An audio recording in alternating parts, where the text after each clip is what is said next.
Ya, assalamualaikum warahmatullahi wabarakatuh. Ya, kita lanjutkan pembicaraan kita tentang medan vektor dan seluk-beluk yang seluk-beluknya yang sudah kita mulai pada bagian yang lalu ya. Nah, tapi sebelum kita lanjutkan, saya ingin memberikan sebuah ralat kecil ya terkait dengan penulisan suatu medan vektor secara lokal ya. Jadi di bagian yang lalu saya menuliskan medan vektor secara lokal ya. Jadi misalnya kita memiliki sistem koordinat u, v gitu ya. Sedemikian sehingga titik P untuk setiap P koordinat titik P yakni VP itu kita tuliskan sebagai X1 X2, Xn gitu. Ya, good. Nah, di dalam pembicaraan yang lalu saya katakan bahwa suatu medan vektor X gitu ya, secara lokal ya, artinya bahwa dengan sistem koordinat yang ada u, v itu bisa kita tuliskan sebagai X gitu, mu ya, parsial x mu ya gitu. Nah, dengan x mu ya saya katakan di situ fungsi yang didefinisikan pada VU gitu. Jadi di situ dikatakan bahwa ini x itu fungsi yang didefinisikan pada VU. Ya. Oke. Ya, sehingga kemudian secara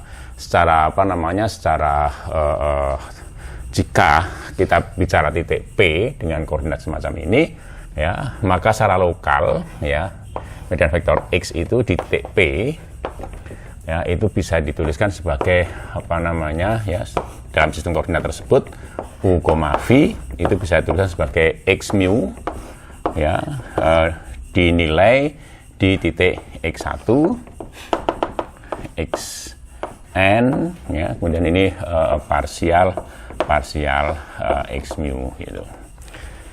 Nah, persoalannya di sini ya bahwa ini jadi ungkapan ini parsial x mu itu adalah vektor-vektor yang ada di titik P, bukan vektor-vektor yang ada di titik VP gitu.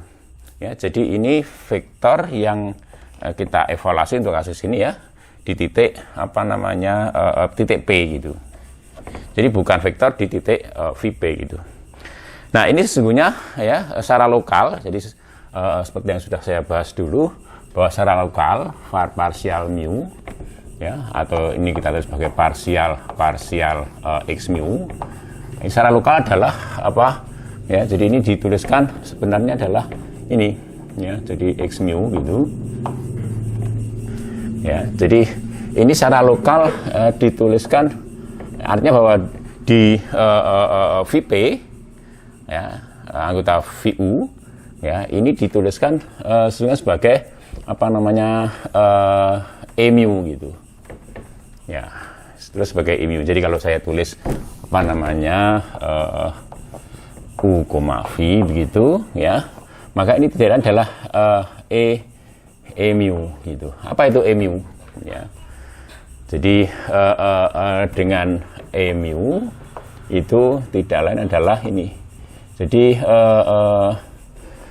ya 0, 0 gitu ya. Nah, nanti pada posisi mu ya, suku ke mu itu 1 gitu. Ini 0 ya. Jadi ini kalau saya tulis begini sampai di sini, lalu ini 0,1,0, ya, titik 3, kemudian 0 itu.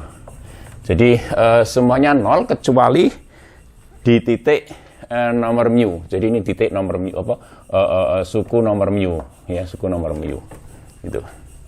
Ya, tentu sebagai contoh misalnya E1 mestinya sama dengan 1,0,0 ya sampai sana gitu, sampai n ya, 0 semua. Kemudian E2 misalnya ya itu adalah 0,1,0 0 dan seterusnya gitu ya, sampai ini. Oke, dan seterusnya ya, nanti sampai dengan en itu tentu adalah 0,0 ya, nanti 0,1. Oke, gitu. Jadi secara lokal ya, ini vektor yang ada di titik P ini akan diwakili oleh vektor satuan itu. Ya, gitu ya. Sehingga kemudian tentu kalau kita menuliskan X secara lokal semacam ini, maka X mu itu sesungguhnya bukan merupakan fungsi pada wilayah ini gitu. Jadi X mu itu, oleh karena itu X mu ya, saya tulis ini yang ini sini ya. Jadi X mu itu mestinya adalah fungsi yang didefinisikan pada U ya. Jadi ini C infinite U, kalau misalnya medan vektor yang kita punya itu diferensiabel ya, maka ini X mu nya adalah anggota C U, R gitu ya. Oke. Ya, sehingga kemudian secara lokal masih bisa ditulis seperti ini. Jadi X mu parsial X mu. Jadi di wilayah U itu ya, jadi di wilayah U itu kita bisa menuliskan X mu itu seperti ini. Nah, tentu saja medan vektor ini X mu X ya, dalam wilayah U, V itu gitu ya. Oke. Nah, itu tentu di wilayah itu kita bisa menuliskan sekali lagi sebagai X mu ya, parsial X mu, atau ya ini dalam sistem koordinat tadi ya, itu bisa dituliskan sebagai seperti yang saya tulis dulu ya. Jadi ini X mu gitu. Lalu ini V pangkat min 1 ya, V pangkat min 1. Oke. Nah, kemudian ini dikalikan dengan ya, secara keseluruhan ini kemudian dikalikan dengan E mu itu. Ya, jadi ini di dalam di VU ya, jadi yang bagian ini secara lokal ya, karena saya tulis seperti itu, maka ini bisa dituliskan ya, mestinya untuk setiap titik P gitu misalnya, ini akan menjadi anggota ruang singgung di titik VP gitu, di dalam R pangkat N gitu. Oke. Nah, ini sedikit ralat ya, sedikit ralat dari apa yang sudah saya sampaikan di waktu yang lalu. Jadi mulai sekarang kalau saya menuliskan medan vektor secara lokal dengan ungkapan semacam ini atau ini tadi, maka kita pahami bahwa X mu ini adalah fungsi yang diferensiabel. Kalau medan vektor itu diferensiabel di wilayah ini, jadi di wilayah U itu ya. Jadi ini fungsi di wilayah U pada ruang topologis M itu yang manifold itu tadi ya. Sementara ini ya, jadi ini ada, tentu saja bisa dipahami sebagai fungsi yang didefinisikan pada VU. Jadi fungsi yang didefinisikan pada VU itu yang ini.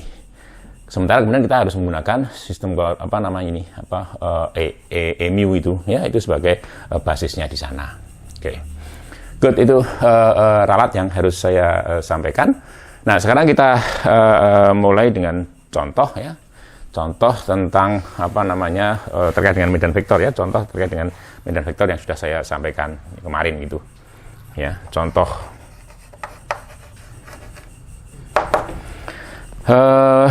Sekarang kita misalkan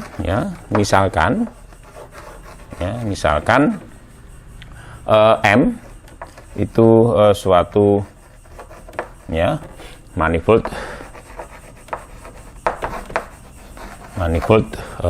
diferensiabel ya, diferensiabel.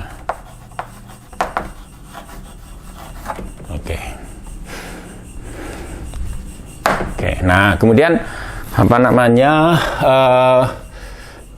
ya saya tambahkan ya, jadi mungkin ini biar tempatnya mencukupi, ini saya hapus ya. Jadi manifold diferensiabel ya, manifold diferensiabel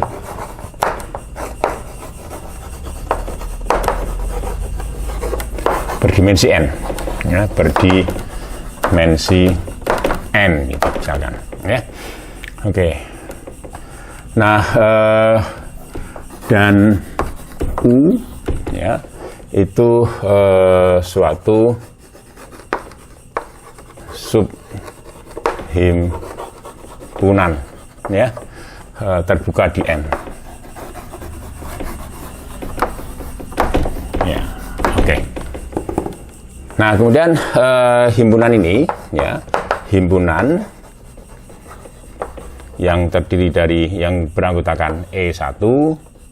Jadi E1, E2 ini berbeda dari di situ ya. Oleh karena itu kemudian saya akan menggunakan notasi lain ya. Jadi mungkin saya pakai apa namanya H atau theta aja ya.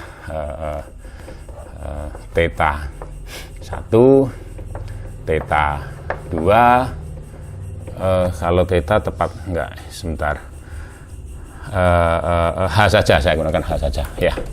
Jadi H1 ya, H2 kemudian sampai dengan HN ya, itu himpunan ini dengan ya, dengan H mu itu apa namanya medan ya, medan vektor ya pada ya dengan domain ya, dengan berdomain ya, berdomain pada U, sedemikian sehingga ya apa namanya, sedemikian sehingga ini H1P, H2P sampai dengan HNP ya, itu merupakan ya, merupakan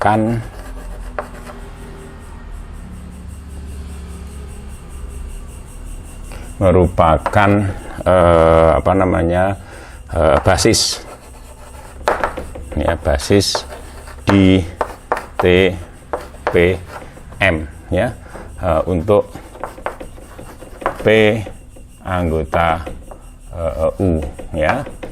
Jadi nah, himpunan ini disebut ya, disebut suatu medan tetrat ya, tetrat,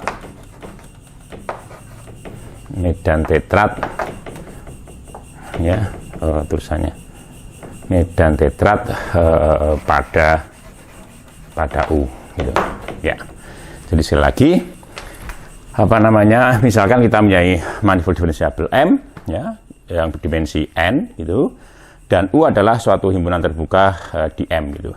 Nah, himpunan ini ya, H1, H2 sampai dengan HN, dengan H1, H2, H3 sampai dengan HN itu merupakan medan-medan vektor berdomain di U ya, ini berdomain pada U ya, sedemikian sehingga ya, sedemikian sehingga apa namanya kalau dievaluasi di titik P, maka ini apa H1P, H2P sampai dengan HNP itu merupakan basis di TPM untuk setiap P anggota U ya, maka apa namanya, himpunan itu disebut suatu medan tetrat ya pada U itu. Oke, itu hal pertama yang harus dipahami ya. Jadi bahwa ini contoh, ini sekedar contoh. Jadi oke. Nah, jadi di setiap titik P itu apa namanya ya, itu kita bisa menuliskan ini tadi. Jadi merupakan basis pada TPM gitu ya. Jadi oleh karena itu kemudian kalau kita mempunyai medan vektor ya, misalkan ya X itu anggota apa namanya, anggota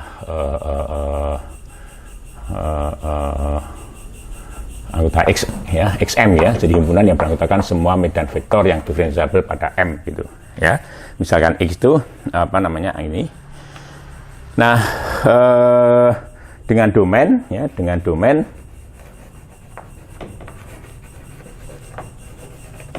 ya yang beririsan ya, dengan U gitu ya, beririsan dengan U. Ya. Oke, jadi mungkin saya tulis domain medan vektor itu ya, jadi ini saya tulis ya dengan domain ini, jadi domain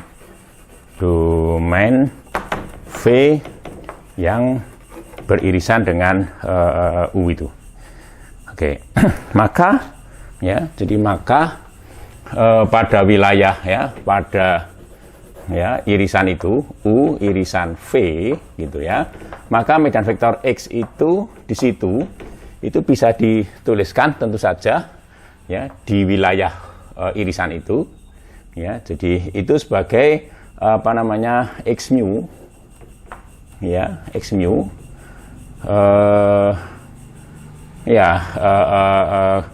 kemudian di sini ditulis sebagai H mu gitu ya, dengan ya X mu ya, X mu itu anggota C infinite sorry ini mungkin dengan satu sini ya, dengan X mu itu merupakan anggota dari C infinite U ya, ya koma R gitu ya. Oke. Ya, gitu. Ya, jadi masing-masing X mu ini merupakan anggota dari C infinite. Artinya bahwa UR ya, artinya bahwa X mu itu adalah fungsi yang diferensiabel pada U. Jadi X mu adalah fungsi-fungsi yang diferensiabel pada U itu. Oke.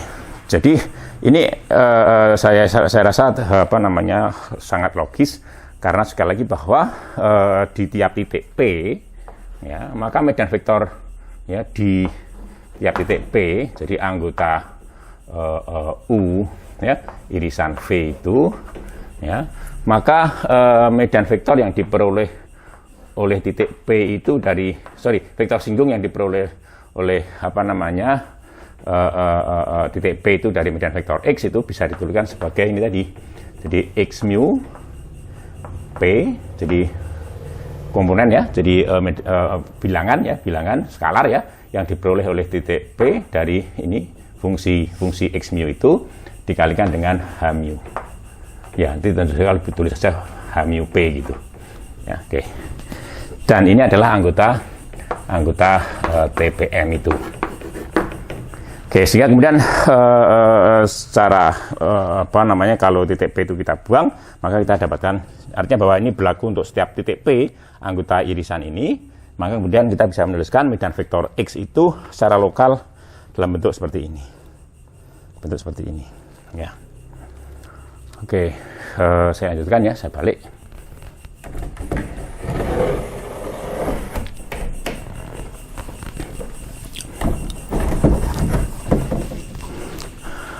Oke, nah kasus khusus ya, jadi kasus khusus gitu ya, kasus khusus itu jika U ya, domain dari apa namanya medan tetrat itu ya, itu sama dengan M itu sendiri ya, ya, maka apa namanya pada M itu ya, maka pada M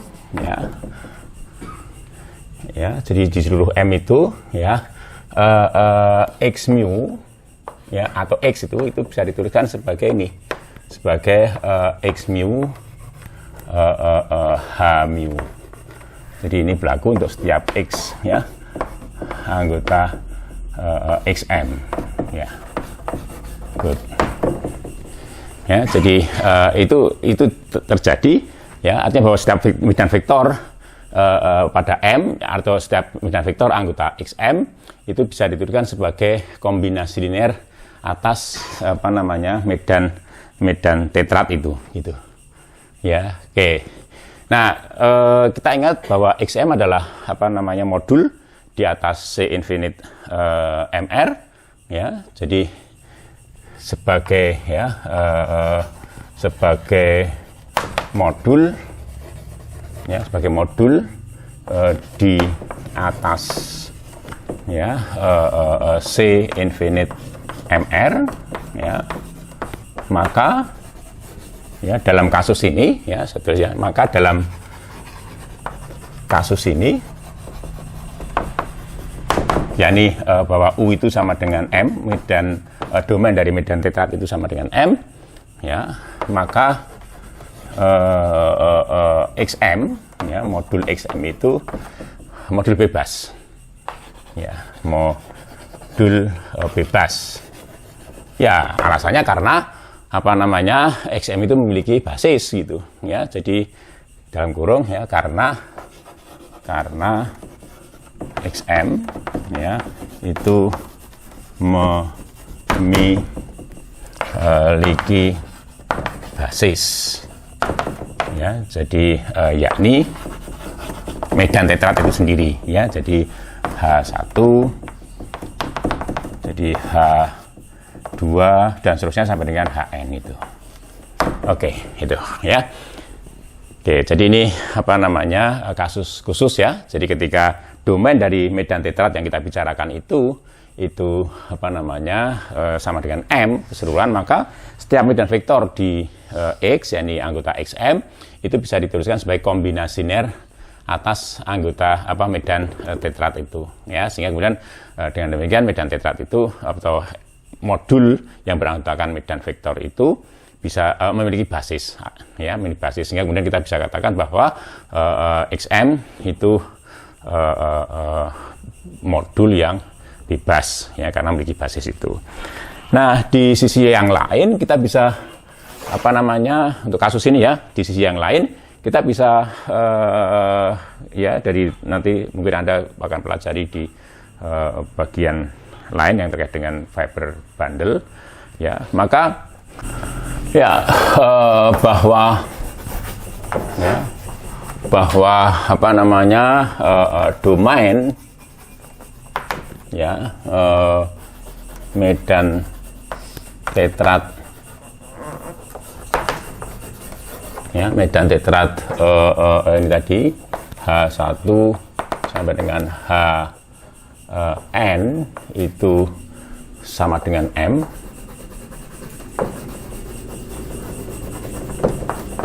ya. Jadi sama dengan M, ya, sama dengan M, yakni bahwa apa namanya U sama dengan M, ya. Oke.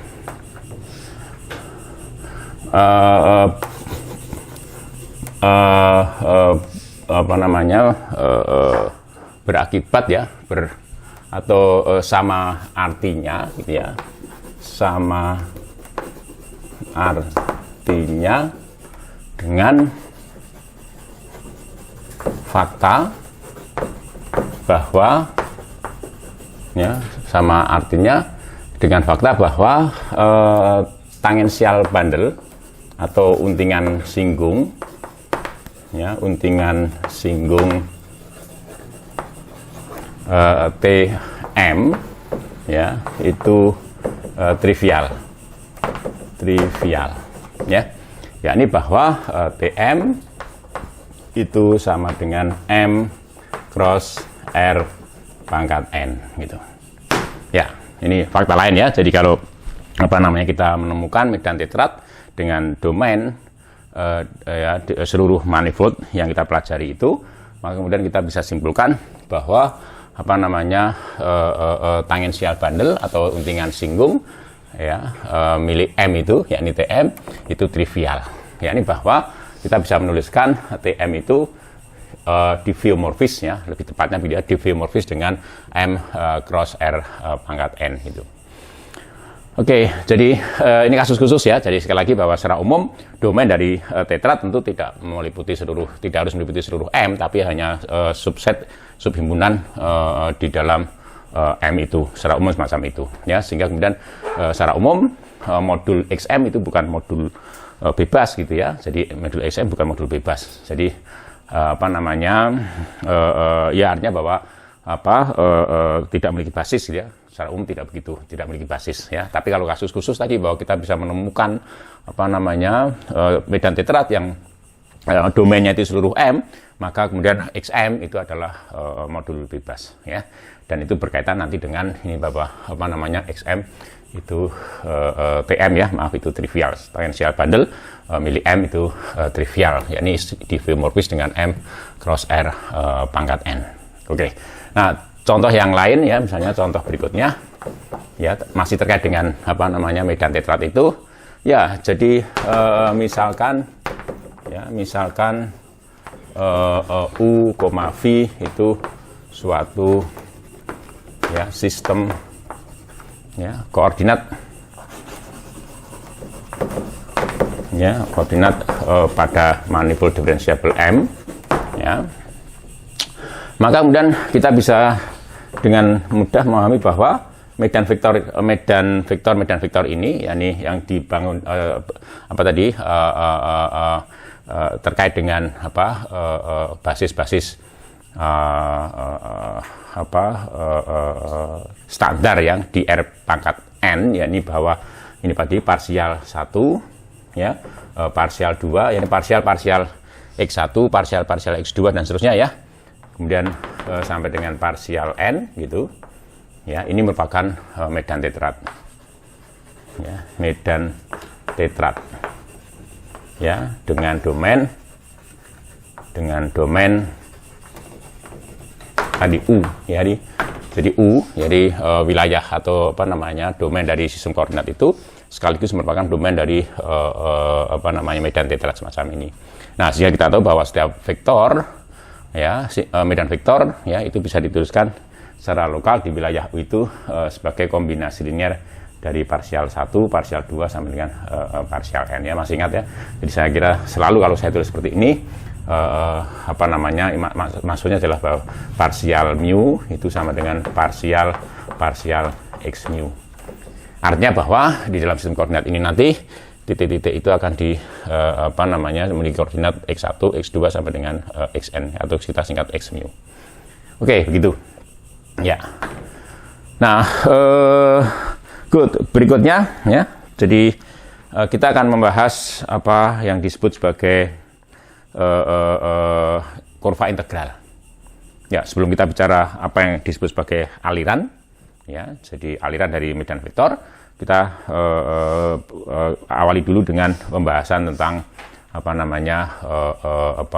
kurva integral dari medan vektor itu. Nah, kurva integral itu saya rasa sesuatu yang bisa jadi sesuatu yang sudah pernah, ya, atau biasa Anda hadapi atau temui, ya. Tetapi di dalam ini kita bicara lebih umum, ya. Jadi kalau Anda misalnya dulu ketika belajar medan listrik, medan magnet, ya, atau mekanika fluida, ya. Jadi dalam hal ini tentu dalam mekanika fluida itu maksudnya adalah medan kecepatan fluida itu, maka tentu saja di sana sebenarnya kita sudah mengenal atau menemui apa yang disebut sebagai kurva integral itu. Jadi kurva integral itu kalau kita bicara medan listrik, medan magnet, kemudian medan gravitasi, itu tidak lain adalah garis-garis gaya. Nah, kalau kita bicara fluida, maka kurva integral, ya, bagi kecepatan, ya, medan kecepatan itu tidak lain adalah garis alir, gitu. Ya, jadi sebenarnya itu sesuatu yang sudah sangat kita kenal, ya. Jadi bagi yang sudah belajar secara agak sedikit detail, ya, tentang medan listrik, medan magnet, kemudian mekanika fluida, maka sudah mengenal sebenarnya apa yang disebut sebagai kurva integral itu. Good, saya akan coba bahas lebih detail, ya, lebih teknis, ya. Good. Nah, ini saya balik lebih dulu, ya.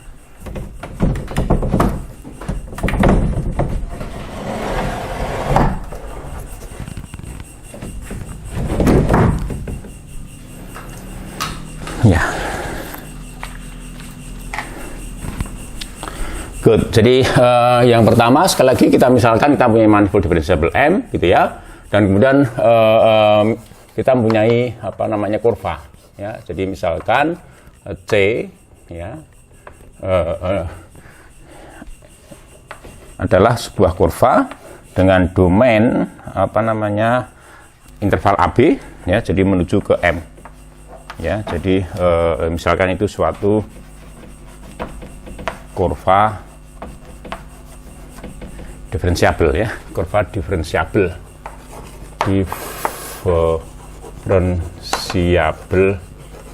ya pada M.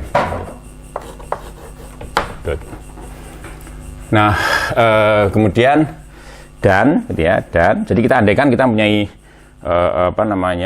sebuah kurva diferensiabel yakni C, dan juga ada medan vektor ya, dan X ya. Ini jadi anggota XM itu suatu medan vektor ya diferensiabel ya, sedemikian ya sehingga domain ya, domain X ya, katakanlah domain X itu atau memuat ya, jadi domain X itu memuat, biar mudahnya ngomong ya, jadi sebenarnya bisa juga beririsan ya, tapi saya akan gunakan ini memuat saja. Domain X itu memuat image ya, bayangan kurva C itu.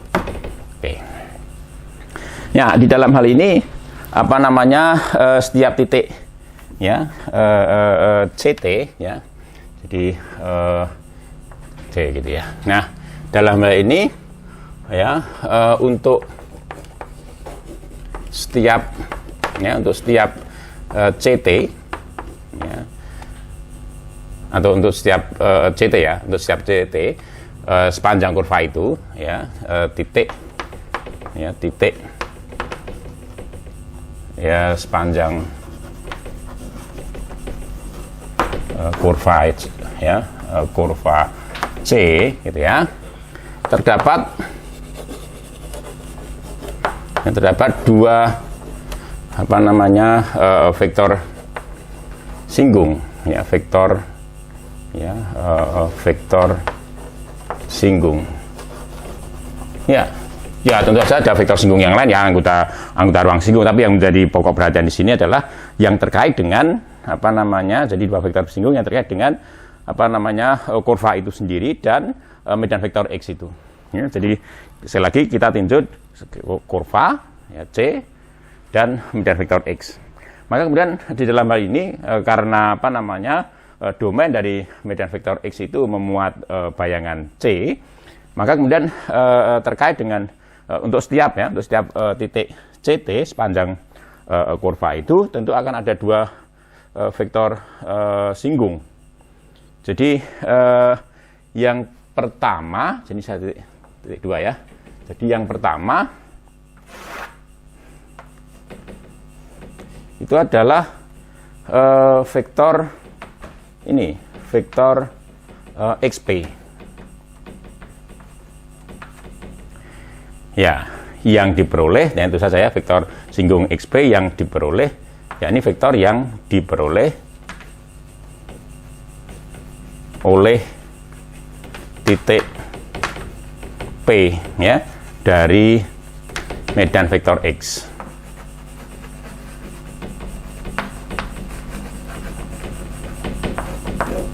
Ya, gitu. Yang pertama itu. Kemudian yang kedua ya, vektor singgung ini dct per dt gitu ya, dct per dt, atau mungkin orang sering menuliskan sebagai c dot t gitu. Oke, yakni vektor singgung ya, bukan P ya, jadi sorry, ini mestinya CT ya, ini maaf ya. Jadi yang pertama adalah vektor X ya, CT ya, CT yang diperoleh oleh titik CT ya, maaf ya, ini salah ketik ya, yang diperoleh oleh titik CT ya dari medan vektor X. Good. Ya, karena medan vektor itu penyematan ya untuk setiap titik pada domainnya itu dengan sebuah vektor singgung, dan ini adalah vektor singgung yang diperoleh oleh titik CT dari medan vektor X. Nah, yang kedua adalah vektor singgung ini. Jadi vektor singgung alamiah ya, vektor singgung alamiah pada kurva ya, pada kurva C di titik CT gitu. Ya. Oke, jadi ada dua vektor singgung itu yang untuk setiap titik CT ya, sepanjang kurva itu. Good. Akan saya gambar dulu ya. Jadi akan saya beri ilustrasi dengan menggunakan gambar biar lebih mudah memahami ini semua. Oke, kita hapus dulu ya.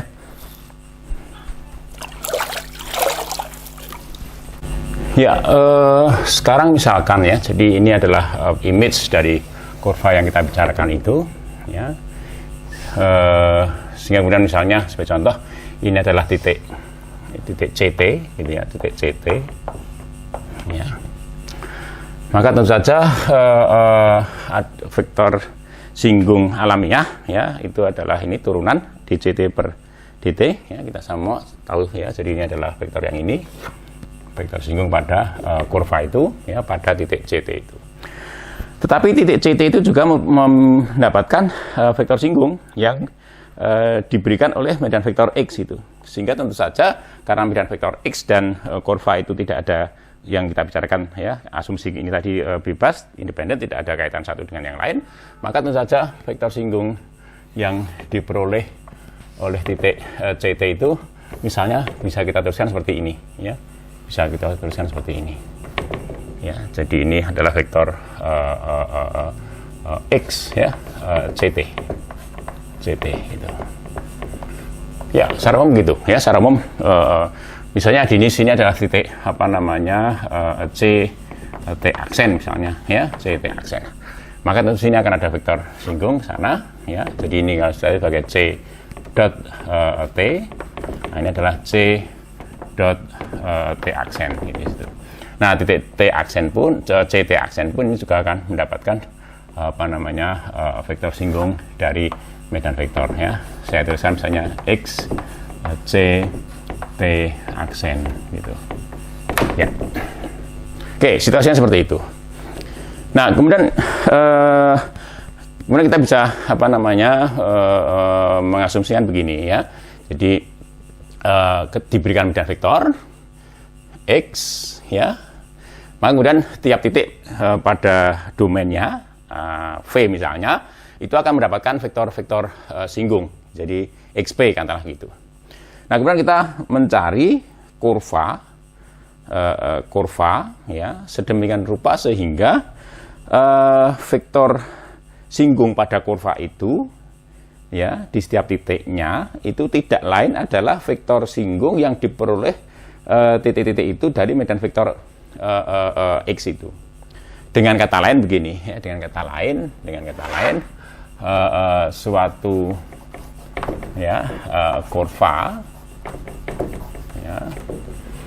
ya satu kurva tadi ya yang tadi kita asumsikan bahwa di setiap titik itu ya vektor singgungnya itu sama dengan medan vektor singgung yang diperoleh dari medan vektor, itu kita sebut sebagai kurva integral. Atau dengan kata lain ya, saya wujudkan dalam bentuk definisi ya, suatu kurva integral ya, suatu kurva integral atau suatu kurva C gitu ya, C dari A ya sampai dengan B menuju ke M ya, disebut suatu kurva ya integral bagi medan ya vektor X gitu ya, itu apabila berlaku ini, apabila berlaku ya, jadi vektor singgung pada kurva itu ya di tiap titik kurva itu tidak lain adalah vektor singgung ya, vektor singgung yang diperoleh oleh titik-titik itu dari medan vektor X itu ya. Dengan itu berlaku ini bahwa apa namanya X ya CT XCT ya dalam kurung ini XCT ya itu tidak lain adalah ini. Jadi tidak lain adalah apa namanya D ya CT per DT ya untuk setiap T anggota interval A, B. Ya itu. Oke, dia jadi definisi jelas ya. Jadi suatu kurva integral itu adalah suatu kurva sedemikian rupa sehingga sepanjang kurva itu ya itu berlaku ini. Bahwa vektor singgung alamiah pada kurva itu di tiap titiknya itu tidak lain adalah vektor singgung yang diperoleh oleh titik-titik itu dari medan vektor X. Ya, sekali lagi ya, kalau apa namanya kita asumsikan bahwa image dari kurva itu ya atau domain dari medan vektor X itu berada pada domain suatu sistem koordinat ya, jadi U, V tadi ya sedemikian rupa. Jadi saya tulis saja ya. Jadi misalkan U, V suatu sistem koordinat ya sedemikian sehingga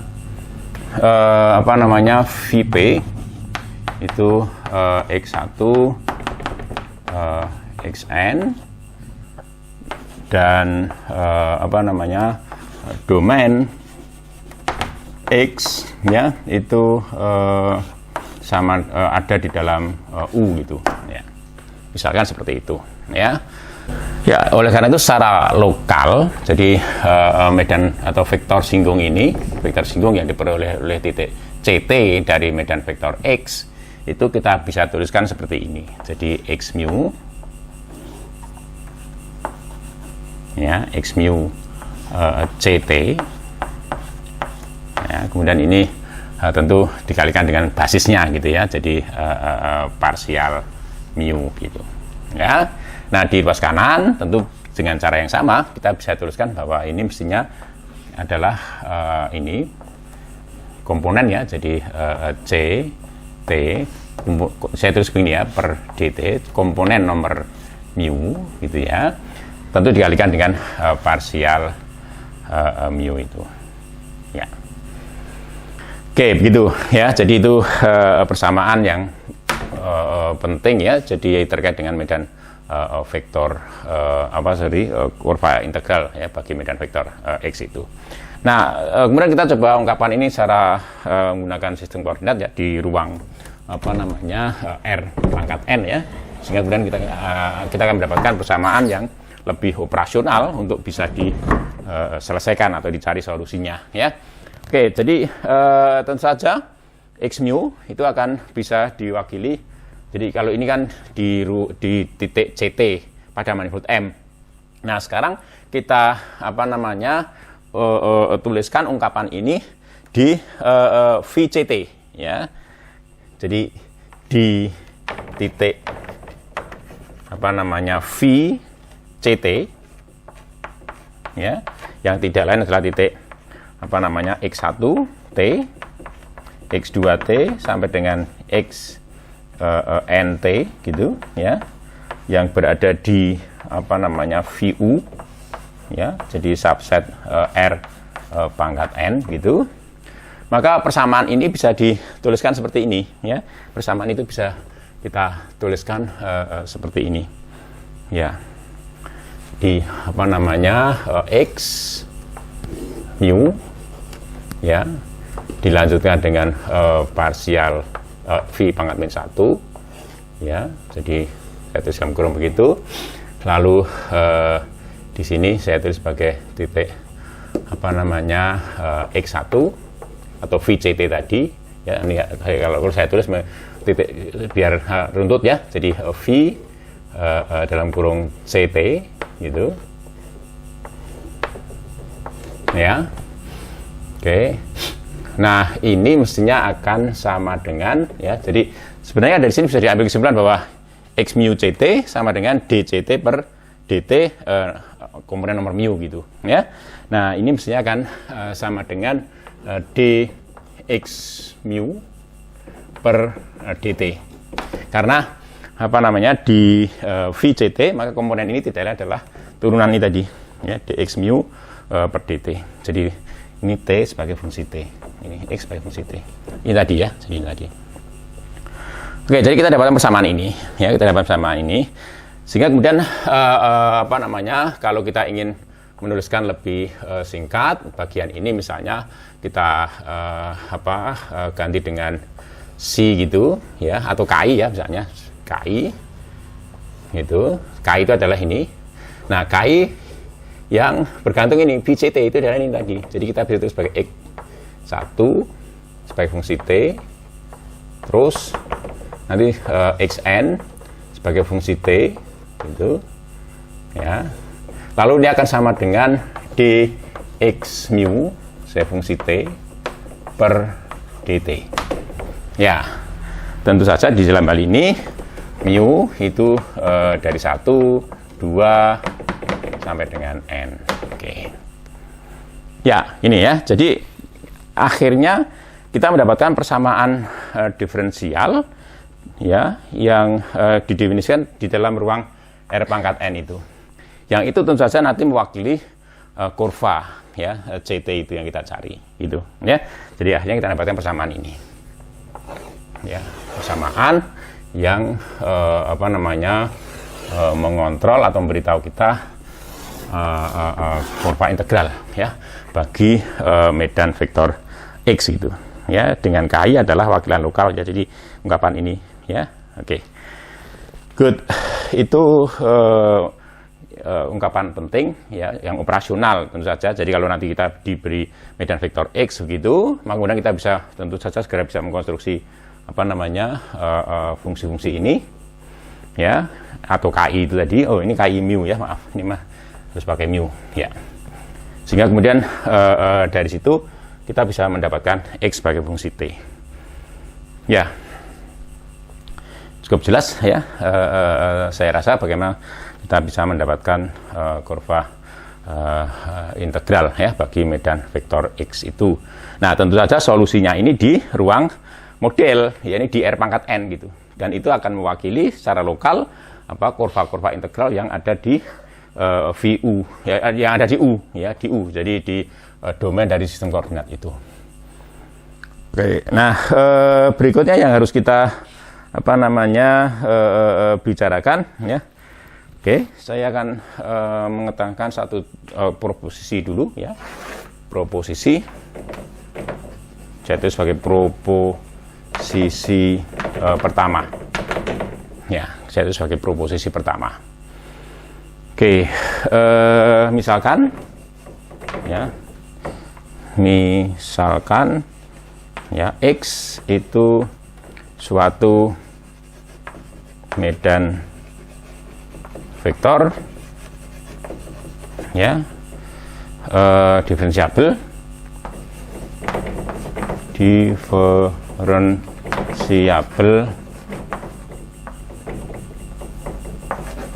pada manifold M ya, yang diferensiabel juga tentu saja ya. Oke. Ya, untuk setiap titik, untuk setiap titik. Oh ya, ini oke, nggak apa ya, untuk setiap titik P ya pada domain X gitu ya, itu terdapat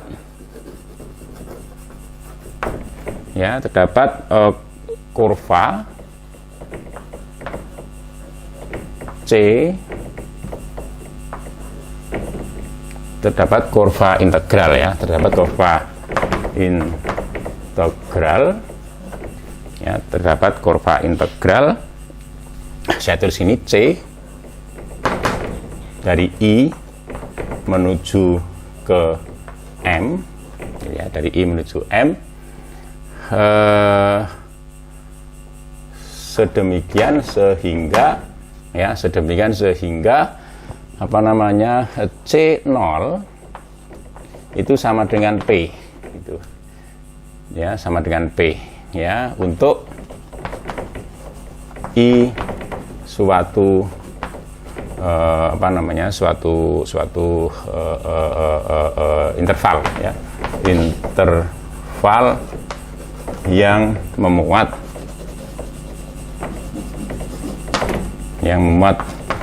titik 0 ya, atau bilangan 0 ya, yang memuat 0 anggota R gitu ya. Oke, jadi sekali lagi, misalkan X itu suatu medan vektor diferensiabel ya, yang didefinisikan pada manifold M ya, maka untuk setiap titik P yang ada pada domain medan vektor itu ya, kita bisa mendapatkan suatu kurva integral C ya. Jadi tentu saja kurva integral apa namanya, milik X itu. Jadi kurva integral C, ini saya tulis di sini ya, milik X gitu ya, milik X sedemikian rupa sehingga apa namanya, C0, jadi kurva itu nilai C di titik 0 atau bilangan 0 ya, anggota interval I itu sama dengan P. Seringkali kita mengatakan bahwa ini adalah kurva yang berawal dari titik P. Ketika T sama dengan 0, itu C0 itu sama dengan P ya, kita sebut sebagai kurva yang berawal di titik P. Jadi untuk I suatu interval yang memuat 0 anggota R. Ini proposisi pertama. Saya rasa sesuatu yang sangat penting. Dan apa namanya, proposisi ini tentu saja apa namanya, diperoleh ya, ya bisa dibuktikan ya dari apa namanya, ini melihat bentuk dari persamaan diferensial ini. Jadi ini persamaan diferensial ini ya, kita lihat bahwa ini KI ya, KI mu itu apa, diferensiabel. Kemudian ya tentu saja karena KI mu itu diferensiabel ya, kemudian kurvanya itu juga diferensiabel ya, maka kemudian apa namanya, tentu dari persamaan apa, teorema ya, eksistensi dan ketunggalan solusi bagi persamaan sistem persamaan diferensial itu terjawab ya, bahwa akan ditemukan solusi suatu kurva ya, apa namanya, dengan domain I menuju M ya, I itu memuat 0 dan C0 itu sama dengan P. Jadi kurva itu berawal di titik P ya. Jadi itu tentu apa namanya, nanti dijamin ya oleh apa namanya, sifat dari persamaan sistem persamaan diferensial ini gitu. Ya, artinya dari teorema eksistensi dan ketunggalan solusi bagi persamaan diferensial semacam ini itu terjamin adanya kurva semacam itu. Ya, jadi buktinya adalah lihat apa namanya, teorema eksistensi dan ketunggalan ya, solusi bagi sistem persamaan diferensial semacam ini gitu. Oke, jadi artinya begini ya. Jadi artinya saya tulis di sini ya.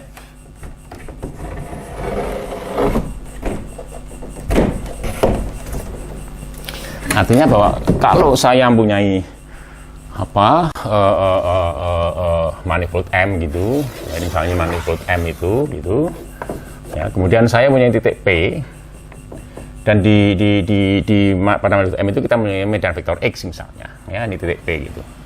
Dan kebetulan apa namanya, medan vektor X P itu ada di dalam domain dari medan vektor itu, misalnya begitu, ya. Oke, seterusnya. Jadi misalnya ini adalah domain dari medan vektor itu, ya. Maka kemudian kita bisa menemukan suatu kurva, ya, yang berawal di titik P, ya, yang memiliki domain I gitu, ya, itu. Jadi selalu begitu. Oke. Jadi ini titik P, ini kurva CT gitu ya, ini P sama dengan C0. Oke, Ya, dan tentu saja vektor singgung sepanjang kurva itu adalah medan vektor yang diperoleh oleh titik-titik sepanjang kurva itu dari medan vektor X. Ya, jadi ada vektor singgung ya yang diperoleh dari jadi vektor singgung pada kurva itu sepanjang kurva itu gitu ya adalah vektor singgung yang diperoleh oleh titik-titik sepanjang kurva itu dari medan vektor X gitu. Ya, itu maksud dari proposisi semacam ini gitu. Nah, yang kedua saya akan ungkapkan juga ya proposisi kedua ya. Jadi satu ya proposisi kedua ya. Jadi saya lanjutkan dengan proposisi 2 ya. Misalkan ya satu sini ya. Misalkan C1 ya M ya, dan ini saya batasi sampai di sini ya, dan C2 ya I menuju M ya, dua kurva ya integral ya bagi X ya anggota medan vektor ya anggota XM pada manifold diferensiabel M ya sedemikian sehingga atau gini, jadi saya tulis sini aja titik ini aja ya. Nah, jika C1 U sama dengan C ini agak sini biar cukup ya, C1U sama dengan C2U ya untuk beberapa U ya, untuk beberapa U anggota I ya, maka kedua kurva itu sama ya, identik ya, jadi bahwa C1 itu sama dengan C2 ya. Jadi misalkan kita punya dua buah kurva C1 dan C2 ya, keduanya kurva integral bagi medan vektor X ya dengan domain sama I ya, dan jika kita menemukan bahwa di beberapa U ya anggota I itu C1U sama dengan C2U gitu, maka kesimpulannya adalah bahwa C1 sama dengan C2. Jadi kedua kurva itu sama gitu. Nah, buktinya di sini ya, saya akan buktikan di sini aja ya buktinya ya. Ini di sini. Pertama kita mengkonstruksi sebuah himpunan ya. Himpunan itu saya sebut sebagai A ya. Jadi misalkan ya, A itu adalah himpunan yang kita definisikan seperti ini. Ini adalah himpunan yang beranggotakan semua U ya, semua U anggota I ya sedemikian rupa sehingga C1U ya itu sama dengan C2U itu ya. Oke. Berhubung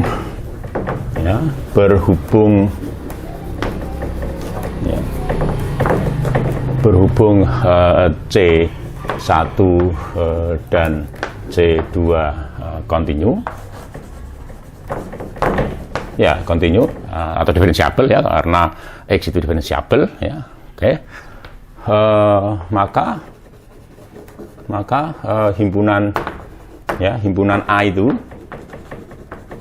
itu tertutup itu ya, himpunan A itu tertutup. Oke. Nah, himpunan A tidak kosong karena ada asumsi tadi ya bahwa ada beberapa U anggota I yang menjadikan C1 sama dengan C2 gitu. C1U sama dengan C2U gitu. Maka artinya bahwa A itu tidak kosong ya. Sehingga jika saja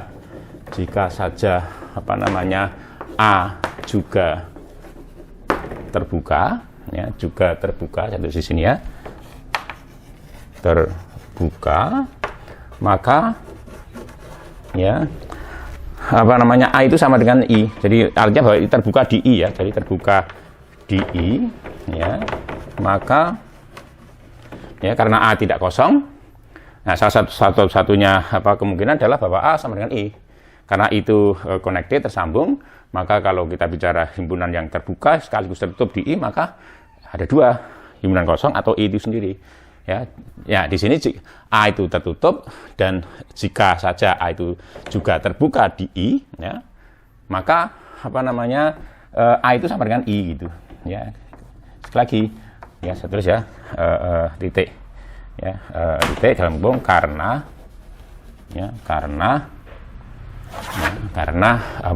A tidak sama dengan himpunan kosong tadi, ya. Oke. Ya, kalau seperti ini maka masalah selesai itu. Artinya bahwa C1 dan C2 itu sama untuk semua U anggota I gitu.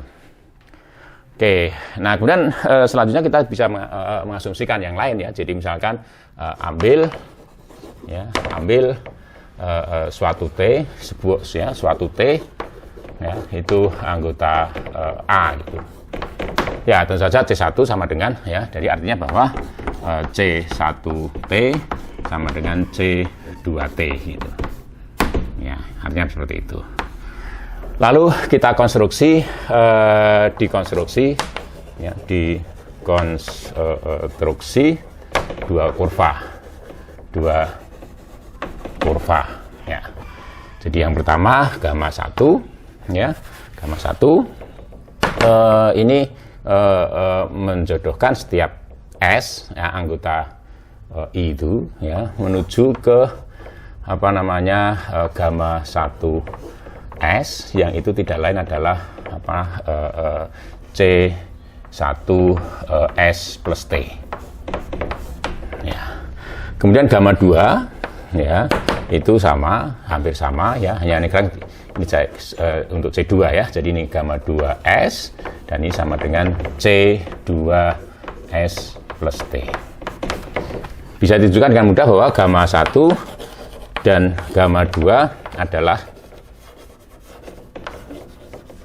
kurva integral ya bagi X, bagi medan vektor X-nya. Ya, saya kira tidak sulit ya membuktikan bahwa gamma 1 dan gamma 2 itu merupakan kurva integral bagi X ya. Tetapi ya ini adalah kurva integral yang berawal di titik bukan C0 gitu ya, tapi CT ya. Oke, kita lihat ya. Jadi yang berawal ya, bagi yang berawal ya berturut-turut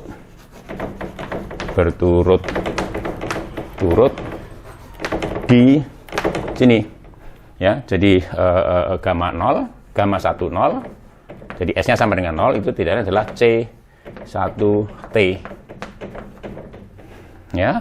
Dan gamma 2 itu adalah kurva integral bagi X ya yang berawal di gamma 2 0 yang tidak lain adalah C2T gitu. Ya, jadi gamma 1 dan gamma 2 itu adalah kurva integral bagi medan vektor X yang berawal di titik C1T dan C2T. Ya, oleh karena itu kemudian orang bisa mengambil kesimpulan bahwa jadi untuk domain tertentu ya, jadi misalnya ya, jadi gamma 1 misalnya memiliki domain ya, jadi saya tulis seperti ini ya. Jadi gamma 1 itu saya tulis I1 gitu ya, I1 menuju ke M ya. Oke, kemudian gamma 2 itu I2 ya, menuju ke M gitu. Ya. Oke, kedua I1 dan I2 tentu saja memuat 0. Kemudian gamma 1 0 itu sama dengan C1T. Gamma 2 itu C2T. Nah, ingat tadi bahwa C1T sama dengan C2C. Artinya bahwa kedua kurva ini ya berawal dari titik yang sama gitu.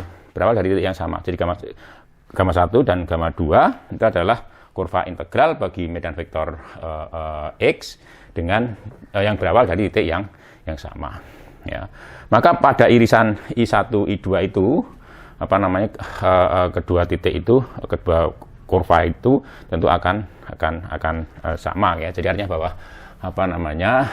gamma ya untuk S anggota ini berangkat dari ini semuanya kan karena proposisi pertama tadi ya. Jadi untuk S anggota irisan katakanlah I1 irisan I2 ya berlaku bahwa gamma 1 ya sama dengan gamma 1S itu sama dengan gamma 2S. Ya, gamma 1S sama dengan gamma 2S ya. Untuk S anggota interval itu ya. Good. Nah, jadi itu dan tentu saja gamma 1S sama dengan gamma 2S yang artinya bahwa kalau dimasukkan ya gamma 1S itu sama dengan ini tadi ya. Sama dengan itu. Jadi artinya bahwa yakni bahwa C1S plus T ya itu sama dengan C2S plus T gitu. Ya, jadi artinya bahwa C1 dan C2 tadi kita ketahui sama di titik T ya, bahwa C1T sama dengan C2T. Nah, sekarang kita punya kesimpulan C1S plus T sama dengan C2S plus T gitu. Oke, jadi artinya kemudian bisa dikembangkan untuk seluruh I tadi ya, untuk seluruh I. Jadi ini tadi ya, jadi dari ini tadi ya. Oke, jadi kesimpulannya nanti bahwa C1 sama dengan C2 untuk ya, jadi C1T secara umum sama dengan C2T ya untuk T anggota I. Ya, ini sama saja mengatakan bahwa C1 sama dengan C2. Oke. Jadi terbukti proposisi 2 terbukti gitu ya. Jadi artinya kalau saya mempunyai dua buah kurva integral bagi suatu medan vektor X gitu ya, dan domain dari kedua kurva itu sama I, lalu saya ketahui ya paling sedikit satu buah anggota I sedemikian rupa sehingga keduanya itu sama, jadi C1U sama dengan C2U gitu. Maka kemudian kita bisa mengambil kesimpulan bahwa kedua kurva itu sama begitu.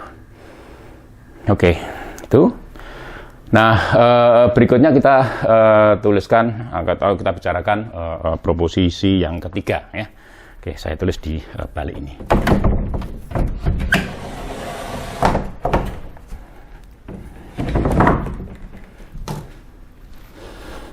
Nah, sebelum kita bicara proposisi ketiga, kita ingin coba membahas tentang ini perbandingan, membahas perbandingan antara dua kurva. Jadi ada kasus tertentu atau kita sepakati aja bagaimana kita membandingkan dua kurva, bahwa satu kurva integral itu kurang dari kurva integral yang lain ya, atau mungkin semacam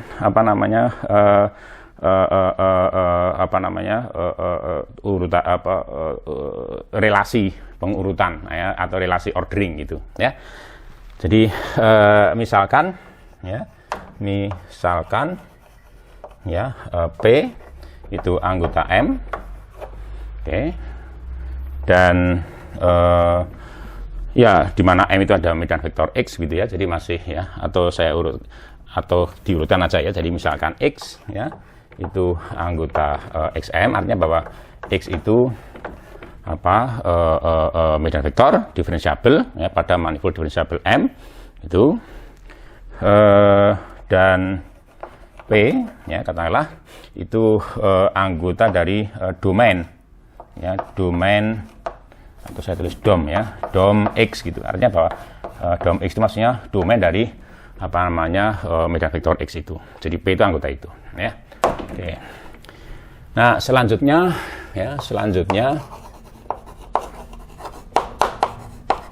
ya misalkan gini. Jadi misalkan apa namanya atau kita sepakati bahwa C besar ya, atau K katakanlah ya, K itu adalah suatu himpunan yang beranggotakan semua C ya, semua kurva ya. Jadi begini, himpunan yang beranggotakan semua kurva ya, C dari I menuju ke M gitu ya, sedemikian rupa sehingga C0 itu sama dengan P gitu ya. Jadi I itu himpunan yang beranggotakan semua kurva ya, semacam itu, dengan C0 itu sama dengan P. Jadi himpunan yang beranggotakan semua kurva apa namanya ya, C itu ya saya tulis di CT per, atau C kurva integral bagi X ya. Jadi C itu kurva ya, integral milik X ya, gitu ya.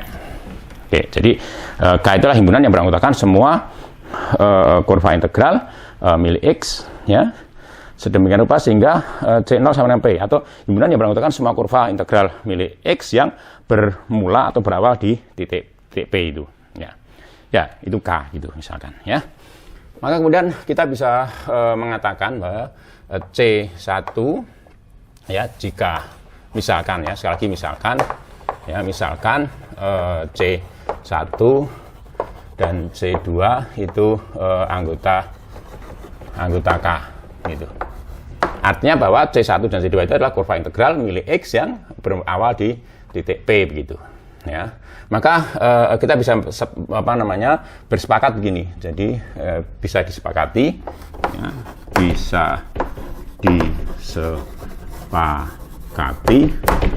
ya, C1 kurang dari atau sama dengan C2 jika ya I1 itu ada di dalam atau merupakan subhimpunan di I2. Oke. Ya, jadi pengurutan kurva dalam hal ini ditentukan oleh domain ya, dari kurva-kurva itu. Jadi kurva C1 dikatakan kurang dari atau sama dengan C2 itu apabila domain dari kurva C1 itu ada di dalam domain dari kurva I2 begitu. Oke, nah tentu saja apa namanya di dalam hal ini pengurutan ini tidak total ya. Jadi ini pengurutan sebagian atau partial ordering dalam hal ini. Nah, sehingga kemudian lalu kita bisa apa namanya kemudian membahas anggota maksimal ya di dalam himpunan K itu. Ya, dalam himpunan K itu. Jadi suatu kurva maksimal ya di dalam hal ini ya kurva yang melalui titik P yang maksimal itu artinya bahwa ditentukan berdasarkan ordering ini ya, berdasarkan ordering ini ya. Jadi ya kurva C saya tulis C bar ya disebut kurva atau anggota maksimal di K ya, atau kurva maksimal ya di K itu apabila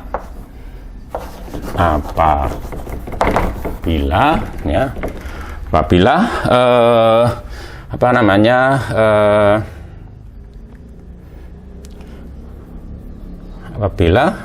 ini berlaku ya jika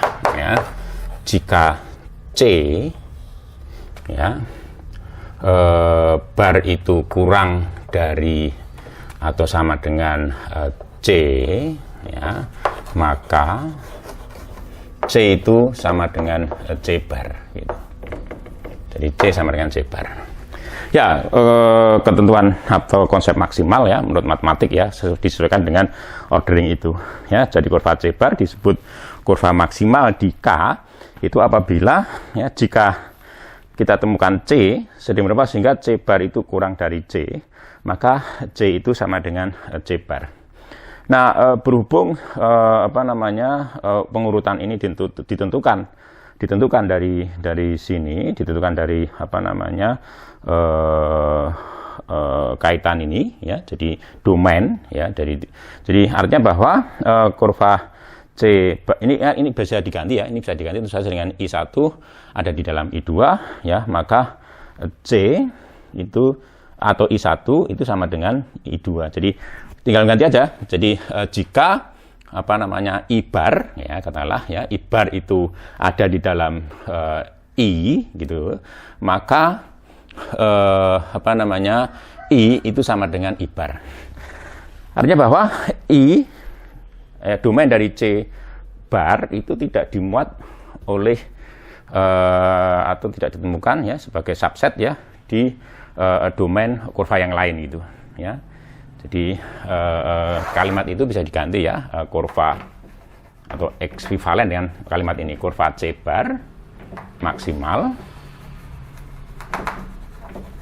di K ya, itu jika domain ya jika atau apabila ya harusnya apabila ya jika ya domain, saya tulis dom C gitu ya, dom C bar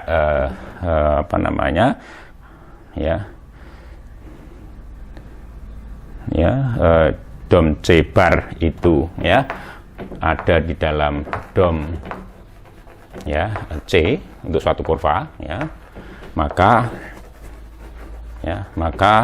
itu berlaku ya. Jadi dom C bar itu sama dengan dom C gitu ya.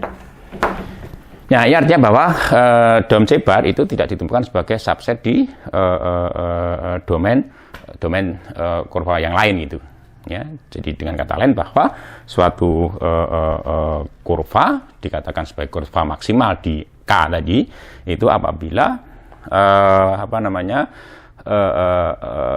domain dari kurva itu tidak ditemukan atau tidak dimuat oleh domain kurva yang lain sebagai proper subset gitu ya, sebagai proper subset. Oke, saya rasa jelas ya, saya rasa jelas gini. Oke, artinya dengan kata lain nanti bahwa ya nanti bisa dibuktikan ya, jadi bahwa kalau kita nanti saya tulis sebagai suatu proposisi dan itu merupakan hasil dari pembahasan ini tadi ya. Jadi bahwa nanti syarat tunggal diberikan P anggota domain X ya, maka kemudian syarat tunggal kita bisa menemukan suatu kurva integral maksimal yang melalui atau berawal di titik P itu ya. Oke. Jadi kemudian jadi orang bisa membuktikan ya, nanti satu pertama harus dibuktikan adalah keberadaan anggota maksimal dalam hal ini ya, keberadaan anggota maksimal gitu. Nah, itu tentu bisa digunakan misalnya ya kalau situasi seperti ini ya, dengan cara seperti ini, maka kemudian kita bisa menggabungkan ya semua domain dari kurva milik C itu ya, tentu itu akan menjadi kurva maksimal gitu ya. Jadi kurva yang domainnya adalah gabungan dari semua domain dari kurva yang ada di K itu. Oke, saya cukup jelas ya. Artinya bahwa kita dengan demikian itu ya bisa menunjukkan bahwa untuk setiap P anggota domain X, maka kita bisa menemukan kurva maksimal gitu ya. Oke, itu akan saya tuliskan dalam bentuk proposisi ya, proposisi ketiga ya. Proposisi 3 ya. Misalkan X itu anggota XM ya, suatu medan vektor yang diferensiabel dan P itu anggota domain X gitu. Ya. Maka terdapat ya secara tunggal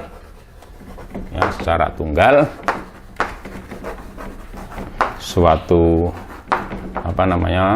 kurva integral maksimal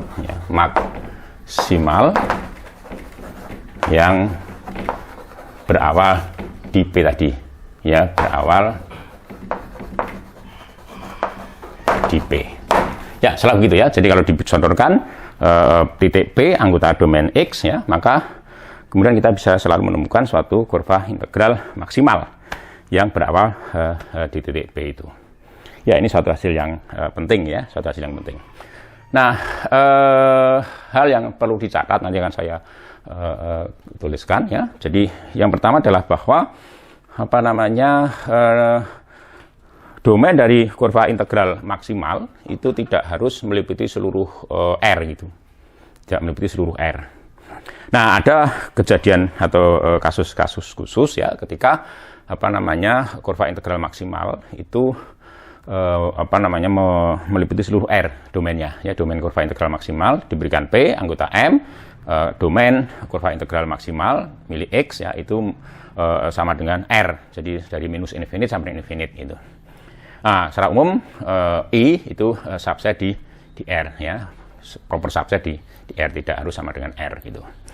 Kemudian yang kedua, jadi yang tadi agak saya lupa, jadi karena penyematan medan vektor itu untuk setiap titik, ya, pada domainnya itu sifatnya tunggal, satu vektor singgung, ya, disematkan oleh medan vektor itu di satu titik untuk setiap titik P, ya, anggota domain medan vektor itu, maka kurva integral, ya, itu tidak mungkin medan vektor yang sama. Jadi kurva integral milik medan vektor yang sama itu tidak mungkin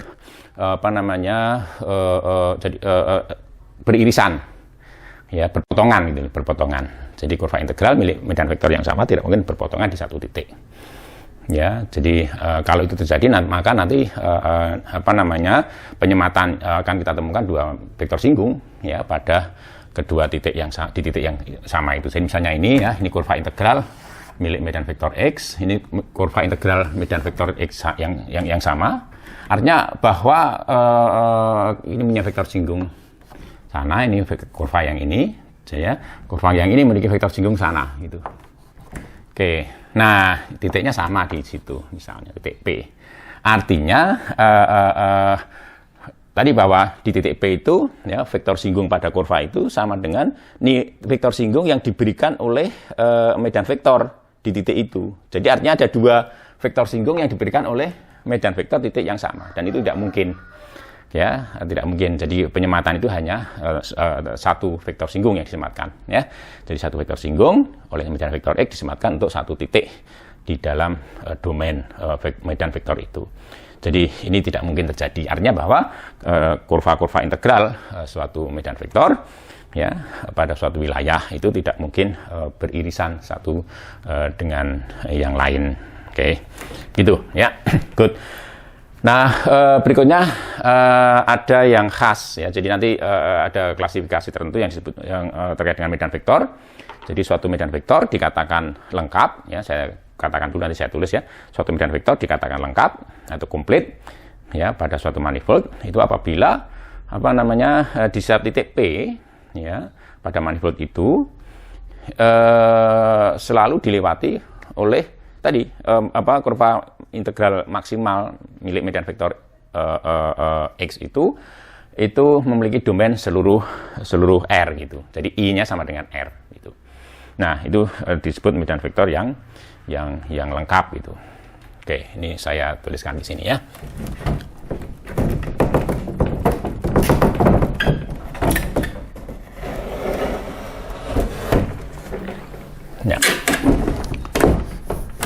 Ya, jadi ini definisi, ya, definisi.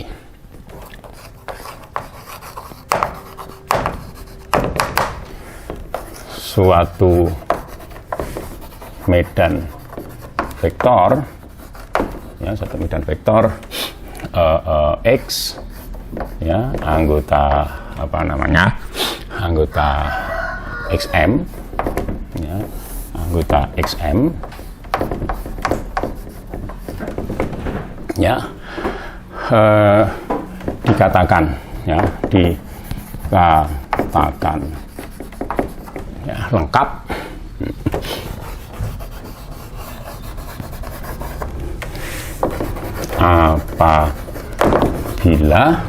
apabila untuk setiap P anggota domain X gitu ya, kurva integral milik kurva integral milik X yang berawal ya di P ya memiliki domain ya I yang sama dengan R gitu. Ya. Jadi untuk setiap P ya, untuk setiap P pada domain X itu ya, jadi tanpa kecuali. Jadi kalau kita ambil P anggota domain X itu ya, maka kemudian kita menemukan bahwa kurva integral maksimal itu memiliki domain seluruh R gitu. Nah, maka medan vektor yang semacam itu disebut sebagai medan vektor yang lengkap gitu. Oke. Nah, sekarang kita coba tengok ya sebuah contoh ya, beberapa contoh ya, nanti 12 contoh. Jadi saya tulis contoh pertama. Contoh yang pertama ya. Terkait dengan kurva integral ini maksud saya ya. Di dalam pelajaran mungkin di SMA ya. Jadi kalau saya meletakkan muatan listrik ya di titik ya, muatan titik di pangkal koordinat ya di titik 0,0,0 ya, maka kemudian muatan listrik itu akan menimbulkan medan listrik ya, intensitas medan listrik E ya, yang nilainya kita tahu semua ya. Jadi sama dengan K dikalikan Q dibagi dengan R kuadrat ya, kemudian dikalikan dengan vektor satuan ya, radial gitu ya. Jadi dalam hal ini kita akan coba tengok ya, nanti kita lihat ya, guru SMA Anda sekalian barangkali akan selalu mengatakan bahwa kita akan mendapatkan garis gaya ya medan listrik itu yang arahnya tergantung dari muatan listrik itu. Kalau muatan listrik itu muatan listrik itu positif ya, maka akan ada medan garis-garis gaya yang meninggalkan muatan listrik itu, meninggalkan titik pangkal itu ya. Kalau muatan listrik itu negatif, maka akan ada garis gaya yang menuju ke pangkal koordinat ya, di mana muatan listrik titik itu berada gitu. Nah, kita mengambil contoh itu. Nah, di dalam hal ini jadi sebagai manifold M ya, itu saya pilih tentu saja R pangkat 3 gitu. Kemudian sebagai atlas atau sistem koordinat misalnya saya pilih sistem koordinatnya ya, jadi R pangkat 3, nanti ada beberapa ya koma identitas gitu ya, identitas. Jadi ini sistem koordinat kartesius ya. Oke. Nah, di dalam ini medan listrik E ya, itu bisa dituliskan ya, E itu misalnya sama dengan ya menurut rumus yang biasa kita kenal ya, itu K suatu tetapan kolom, lalu muatan listrik yang bersangkutan tadi yang kita letakkan di pangkal koordinat itu dibagi dengan R kuadrat dikalikan R gitu ya. Secara dalam ya fisika dasar ya, atau dulu fisika SMA ya, tulisannya seperti ini. Jadi E itu ditulis sebagai fungsi R, fungsi posisi. Padahal sebenarnya ini adalah kalau kita baca dengan cara kita, jadi medan listrik E itu menyemati setiap titik R itu dengan kuat medan listrik ini, ya, kuat medan listrik ini, ya. Nah, kemudian tentu ini bisa dituliskan juga dalam bentuk ini. Jadi ungkapan ini, ya. Jadi K dikalikan Q per R kuadrat, gitu ya. Lalu apa namanya ini ada vektor satuan I ya, jadi dikalikan X ya. Jadi nanti ini bisa dituliskan ya. Jadi sorry ini saya tulis ini ya. Maaf ya. Jadi ini bisa dituliskan sebagai K dikalikan G dikalikan ini R topi ya. Sini harusnya R topi ya. Maaf ya, sini R topi.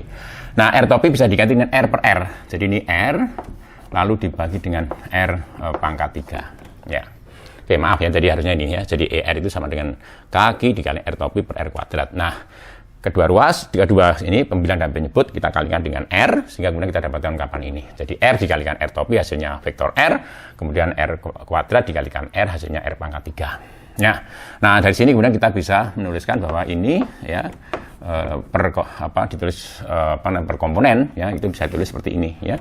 Per komponen bisa ditulis sebagai K dikalikan G dikalikan X ya per R pangkat 3 lalu koma K G dikalikan Z per R pangkat 3 lalu K G dikalikan Z dibagi dengan R pangkat 3 ya. Oke, nah kemudian kita akan menyatakan mencari kurva integral ya bagi medan listrik ini ya. Jadi kurva integral di sini dalam pengertian ini adalah garis-garis gaya medan listrik itu ya. Jadi persamaannya tadi yang saya katakan, jadi persamaan tadi bahwa E R itu harus sama dengan dr sebagai fungsi T dibagi dengan dt gitu. T bukan waktu ya, T itu suatu parameter ya. T suatu parameter yang nanti bisa dipilih ya. Jadi suatu parameter yang bisa dipilih. Ya, artinya bahwa kemudian kita bisa menuliskan ya, sementara dr per dt, dr T per dt sendiri itu bisa dituliskan sebagai ya ini bisa dituliskan mewakili dalam kurung dxt ya per dt, dzt per dt, dzt per dt ya. Ya, sehingga kalau ER itu sama dengan dr per dt, maka kemudian kita harus menyatakan ini. Jadi bahwa ini ini ya, jadi K G X per R pangkat 3, K G Z per R pangkat 3, K G Z per R pangkat 3 ini harus sama dengan ini dx per dt, dz per dt, dz per dt gitu. Ya, dari situ kita bisa ngambil kesimpulan ya bahwa dx per dt itu sama dengan K dx per R pangkat 3, lalu dz per dt itu sama dengan K dz per R pangkat 3 ya, dan dz per dt dikalikan dengan sama dengan ya K dz per R pangkat 3 gitu. Ya, kita dapatkan persamaan ini. Ya. Nah, dari sini kita tinggal milih parameter itu. Ya. Jadi kita bisa juga milih parameter itu salah satu dari koordinat ini, x, z atau z gitu. Nah, kalau kita memilih parameter itu dari salah satu x, z, z itu, maka kemudian kita bisa tuliskan ya persamaan ini sebagai contoh ya. Jadi bahwa dx ya per ex ini, jadi saya tulis bahwa dx ya dibagi dengan K G X per R pangkat 3 ya, itu akan sama dengan dt.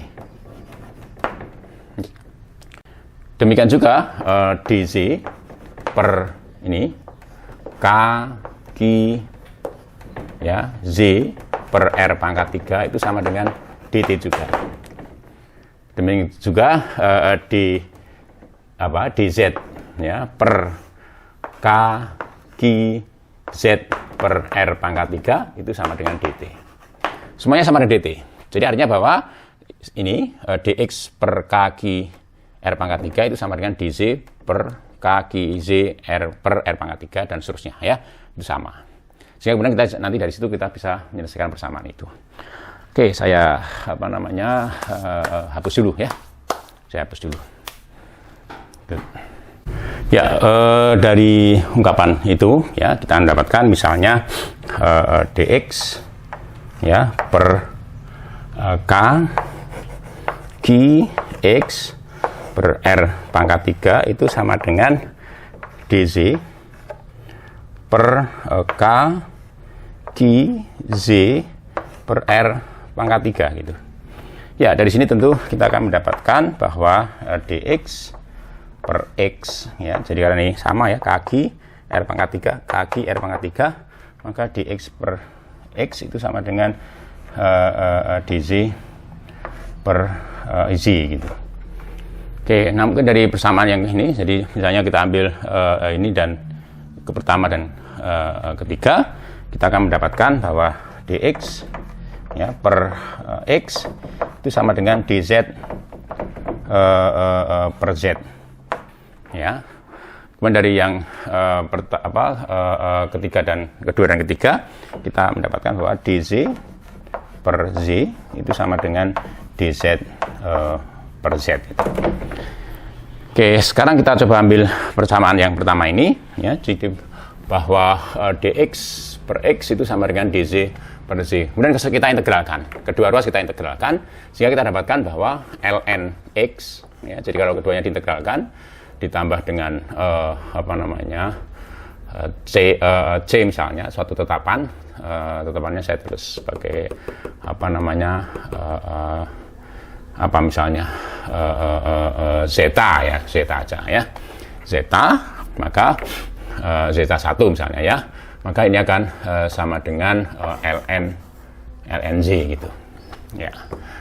Oke, misalkan sekarang zeta 1 itu saya pilih sebagai ln alpha itu ya, jadi artinya bahwa ln x itu ditambah dengan ln alpha suatu tetapan ya, nanti ditentukan sedemikian rupa sehingga ln alpha itu sama dengan zeta 1 itu sama dengan lnz.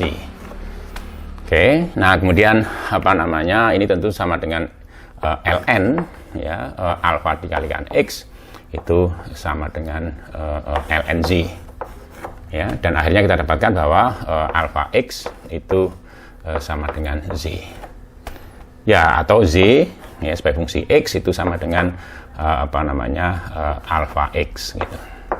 Oke. Nah, dengan cara serupa ya akan saya tulis di sini ya, saya tulis di sini ya. Ya, dari persamaan ini ya, jadi diintegralkan kita dapatkan bahwa ln x itu ditambah dengan zeta 2 itu sama dengan lnz ya, lnz. Nah, kemudian kita bisa mengasumsi bisa memilih untuk zeta 2 itu ln beta misalnya ya, ini ln beta atau gamma ya, ln gamma misalnya. Oke, sehingga kemudian kita akan mendapatkan ini akan sama dengan lnz. Nah, dengan cara serupa ya, kemudian kita dapatkan bahwa z itu sama dengan beta gamma x itu. Ya. Jadi akhirnya kita mendapatkan kalau x itu ya, jika x dipilih sebagai parameter ya, maka kita dapatkan ini, maka kita punya persamaan ini, persamaan kurva ini ya, persamaan ya, ini bahwa x itu sama dengan x ya, x sebagai fungsi x ya, x sebagai fungsi x itu sama dengan x itu sendiri ya. Kemudian y sebagai fungsi x itu sama dengan alpha x. Kemudian z sebagai fungsi x itu sama dengan gamma x ya. Gamma dan alpha itu suatu tetapan. Jadi kemudian Anda bisa ngambil kesimpulan dengan demikian bahwa ini adalah persamaan garis ya, ketika x sama dengan 0 ya, maka Z-nya 0, Z-nya 0 gitu. Ya, garis lurus yang keluar memancar dari pangkal koordinat. Ya, jadi sini bisa lihat. Ya, jadi kesimpulannya nih, garis gaya atau kurva integral medan vektor E ini tadi, medan listrik E itu berupa garis-garis radial ya. Jadi berpangkal di pangkal koordinat ya. Jadi itu ya. Nah, tinggal nanti kita masukkan ya. Jadi kita milih titik. Jadi gamma dan alfa itu nanti ditentukan dari titik mana yang dilihat dari berawal gitu. Jadi nanti bisa ditentukan dari situ. Oke. Gitu. Jadi ini dari persamaan ini. Sebenarnya juga orang bisa mengambil kesimpulan semacam itu kalau kita bekerja dengan menggunakan sistem koordinat bola ya, atau kulit bola ya. Jadi dalam sistem koordinat itu kita kenal R ya, theta, v gitu. Ya, v. Ya. Dan dalam sistem koordinat ini ya, nanti kita bisa cek ya, jadi bahwa E ya, jadi medan listrik E itu bisa ditulis sebagai K, Q ya, kemudian R ini R pangkat 2 gitu, R pangkat 2, kemudian 0,0 gitu. Jadi tidak ada atau komponen azimutal dan latitude ya, itu 0 gitu ya, 0 ya, sehingga tidak ada, jadi yang ada komponen radial saja. Nah, dari situ bisa diambil kesimpulan itu saja, jadi persamaan geraknya, jadi atau persamaan persamaan garis kurva integralnya ya, saya tulis di sini ya. Jadi persamaan kurva integral kalau kita menggunakan sistem koordinat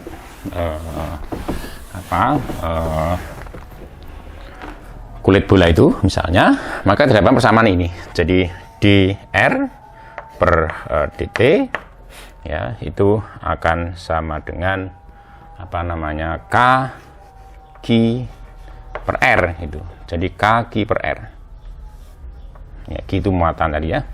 Kemudian di theta per dt sama dengan 0. Kemudian di v per v-nya v ini ya, var v ya, var v per dt itu juga sama dengan 0 gitu. Ya, jadi kalau diintegralkan terhadap t, maka theta itu sama dengan tetapan. Ya, kemudian V itu juga sama dengan tetapan. Jadi yang tidak merupakan tetapan adalah R itu sendiri.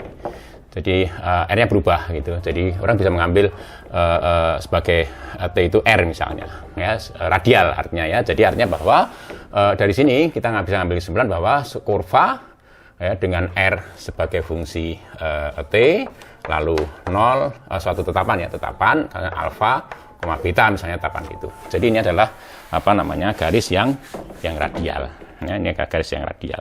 Sama hasilnya. Oke. Nah, kemudian kita akan membahas contoh yang kedua. Ya, contoh yang kedua. Jadi terkait dengan induksi magnetik ya, medan magnet ya, medan magnet. Jadi kalau Anda mempunyai kawat berarus gitu, kawat lurus berarus infinite kawatnya itu, maka kita akan mendapatkan medan listrik di sekitar kawat itu ya, di sekitar kawat itu. Anda tahu rumusnya ya, Anda tahu rumusnya gitu. Nah, dalam ini, jadi saya ambil R pangkat 3 itu, masa M itu sebagai M itu adalah R pangkat 3. Jadi kemudian atlas atau sistem koordinat yang saya pakai itu R pangkat 3, id ya. Jadi ini adalah sistem koordinat Cartesius. Oke, gitu. Nah, kemudian di dalam ini kita ambil B, medan listrik ya, atau medan magnet, induksi magnetik di sekitar kawat berarus ya. Jadi Anda bisa cek ini akan sama dengan B0 ya, minus sinus apa namanya omega t itu. Kemudian sorry, ini theta ya, saya pakai theta aja. Theta, dengan theta itu adalah sudut yang dibentuk oleh posisi ya gitu. Jadi kemudian ini ditambah dengan B0 itu satu tetapan dikalikan dengan kosinus theta gitu. Ya, jadi kalau kita lihat ini biasanya tulis I ya, vektor satuan I, ini J gitu. Ya, ini tentu saja D per dx, parsial x, jadi ini bisa diganti misalnya dengan parsial x gitu. Kemudian ini bisa diganti dengan parsial z gitu. Ya, oke. Gitu ya. Jadi kalau kita lihat dari atas misalnya, ya, jadi ini sumbu x, ini sumbu z, ya, ini titik tadi. Nah, yang dimaksud dengan sudut theta itu sudut yang dibentuk oleh ini, ya, sudut yang dibentuk oleh bidang xz ya dengan vektor posisi tadi ya, vektor posisi ya atau proyeksi ya, tadi ini theta gitu. Ini kalau dilihat ya, jadi itu. Jadi ini proyeksi ya, ini bukan vektor posisi tapi proyeksi ya, vektor posisi pada bidang xy itu theta ini vektor ini ya. Oke, sudut theta itu. Ya, tentu ini adalah sudut theta kalau Anda menggunakan sistem koordinat bola tadi, sudut koordinat sistem koordinat silinder ya, theta itu adalah sudut azimutal ya, sudut azimutal. Oke. Nah, jadi dalam hal ini kita bisa menyatakan bahwa Bx ya, itu sama dengan minus B0 ya, sin theta itu. Dan ini tentu bisa ditulis sebagai B0 ya, B0 dikalikan minus B0 dikalikan dengan X gitu ya, dibagi dengan rho. Jadi rho itu jarak titik yang kita tinjau dari sumbu Z ya. Jadi rho itu adalah jarak titik yang kita tinjau dari sumbu Z gitu ya. Nah, kemudian BZ ya, itu tadi sama dengan B0 gitu ya, B0 dikalikan dengan kosinus theta gitu. Nah, ini tentu akan sama dengan B0 dikalikan Z per rho gitu. Nah, BZ sama dengan 0 ya, BZ ya, menurut ungkapan ini maka BZ itu sama dengan 0 gitu. Oke, jadi oleh karena itu kalau kita diminta untuk menuliskan persamaan kurva integral atau persamaan garis gaya untuk medan magnet semacam itu, kita dapatkan bahwa dx ya per dt suatu parameter itu tentu akan sama dengan ini. Jadi minus bx per rho gitu. Ya, lalu dz per dt itu sama dengan ini B0 ya, B0x ya per rho, ini B0z ya per rho, dan dz per dt itu sama dengan 0 gitu. Ya, tentu saja dengan demikian z itu sama dengan tetapan ya, z itu sebagai tetapan hasilnya ya. Kemudian kita juga mendapatkan persamaan bahwa dx ya per ya minus dx per b0 x ya per rho ya itu sama dengan dz per b0z per rho gitu. Oke. Ya, jadi ini kita bisa coret ya, jadi bagian ini sama dengan yang ini ya, sehingga dari situ kita dapatkan bahwa dx ya per minus ya dx per x itu sama dengan dz per kebalik, saya kebalik, saya diganti aja diulang lagi ya. Ya, selanjutnya kita bahas contoh yang kedua ya. contoh 2. Ya, saya akan bahas apa namanya medan magnet ya. Jadi kawat medan induksi magnetik ya, B di sekitar kawat berarus ya, lurus berarus ya, panjangnya tak berhingga ya. Nah, di dalam hal ini sebagai manifold M itu tetap ya R pangkat 3, kemudian sebagai atlas ya atau sistem koordinat saya ambil sistem koordinat Kartesius ya. Oke. Nah, induksi magnetik ya B ya dalam hal ini ya sebagai saya tulis sebagai ini ya, sebagai posisi R gitu ya dalam ruang 3 dimensi ya.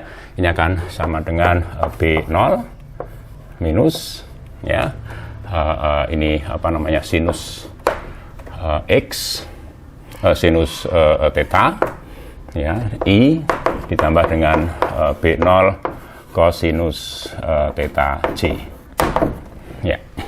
Nah, theta itu adalah sudut yang dibentuk ya oleh apa namanya ini. Jadi kalau saya proyeksikan vektor posisi itu pada sumbu pada bidang XY gitu ya, ini bidang XY. Misalnya ke sana adalah sumbu Z gitu ya. Nah, inilah ada proyeksi apa namanya vektor posisi R di titik ini misalnya pada bidang XY itu ya. Jadi mungkin saya tulis sebagai rho ya, vektor rho gitu. Jadi ini adalah vektor rho. Jadi vektor rho itu adalah apa namanya proyeksi vektor R, vektor posisi pada bidang XY gitu. Nah, sudut theta itu di sini. Ini sudut tetanya. Sudut theta. Ya, sudut azimut ya kalau kita bicara sistem koordinat silinder ya, sudut azimut. Oke, dengan situasi seperti ini tentu saja kita bisa menuliskan bahwa BR itu sama dengan minus B0 ya dikalikan dengan ini adalah Z per rho itu I ditambah dengan ini jadi B0 ya, ini sendiri sama dengan X ya per rho gitu ya, ini J ya, tentu ini tambah 0K gitu ya kalau kita menuliskan apa namanya komponen sepanjang sumbu Z ya. Oke, dari situ kita dapatkan ya tentu saja Bx ya itu sama dengan minus B0Z per rho, kemudian Bz itu sama dengan B0X ya per rho, kemudian Bz ya itu sama dengan 0. Oke. Nah, kemudian kita dapatkan persamaan kurva integralnya ya, atau persamaan garis-garis gayanya ya. Jadi bahwa minus B0 jadi Bx sama dengan dx per dt ya. Jadi apa namanya dx per dt itu misalnya sama dengan Bx. Nah, Bx sendiri sama dengan itu. Jadi sama dengan minus B0z per rho. Kemudian dz per dt itu sama dengan Bz dan itu sama dengan B0x ya per rho, kemudian dz per dt itu sama dengan Bz ini sama dengan 0.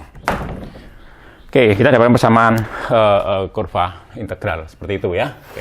Nah, dari situ yang pertama yang bisa digariskan adalah Z itu sama dengan tetapan. Nah, nanti tentu kita tinggal milih, kita ingin bicara apa namanya garis gaya yang melalui titik yang mana gitu, ya. Itu nanti menentukan tetapan ini tadi. Ya. Oke lah, misalnya tetapan ini kita sebut sebagai zeta misalnya, ya, kan sebagai zeta. Nah, kemudian dari persamaan pertama dan kedua kita dapatkan bahwa dx ya dibagi dengan minus B0z ya per rho itu akan sama dengan dz dibagi dengan B0x per rho gitu. Nah, dari sini kita akan mendapatkan persamaan ini ya. Jadi apa namanya? Ini x saya bagi ke sana, jadi ini bisa dicoret ya. Jadi kedua ini bisa dicoret. Jadi minus x dikalikan dx itu sama dengan z dikalikan dz gitu. Nah, kemudian kita bisa mengintegralkan kedua persamaan itu, sehingga kita dapatkan min setengah x kuadrat ya ditambah dengan suatu tetapan, saya tulis gamma kuadrat misalnya ya, itu akan sama dengan itu ya, z kuadrat setengah ya, setengah z kuadrat ya. Ya, dari situ kemudian kita bisa mendapatkan, jadi kedua ini saya bawa ke sana, ini saya bawa ke kiri, hasilnya adalah setengah x kuadrat ditambah dengan setengah z kuadrat sama dengan gamma kuadrat.